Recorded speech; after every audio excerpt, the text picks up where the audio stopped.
Huenda kuzaliwa kwake hakukuwa na baraka, na hata kukua kwake hakukuwa kwepesi pia, lakini wanasema Mola hamtupi mja wake.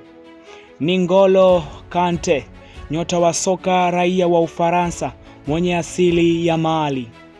Kante alizaliwa jijini Paris, Ufaransa, na wazazi wenye asili ya Mali, Afrika, waliokimbilia Ufaransa kutokea mwaka 1980 na hata kuja kumpata kijana wao N'Golo Kante mwaka 1991 jijini Paris, Ufaransa.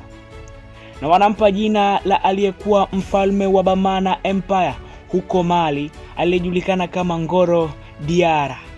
N'Golo Kante alikulia mitaani licha ya kwamba alikuwa ni kijana mwenye mapenzi ya dhati na football, na kwenye ukuaji wake alipendelea kuwatazama na kuwafuatilia mastaa mbalimbali wa soka akiwemo Cristiano Ronaldo, Ronaldinho na Diego Maradona wa Argentina, ambao aliwatizama kama mfano wake katika football, huku akiwa na ndoto ya kuja kuwa mchezaji mkubwa kama wao.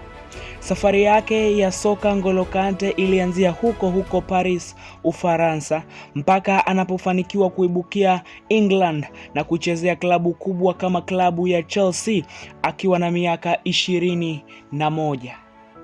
Katika ulimwengu wa soka, N'Golo Kante amefanikiwa kuweka rekodi kadha wa kadha. Hata hivyo, N'Golo Kante amefanikiwa kulitwaa kombe la dunia akiwa na timu yake ya taifa ya Ufaransa. N'Golo Kante pia anahesabiwa kama mchezaji bora kulingana na takwimu za FIFA kwenye misimu mbalimbali kwenye ligi kuu ya England. Huyo ndiyo N'Golo Kante ambaye kwa sasa hivi anaichezea klabu ya Al Ittihad.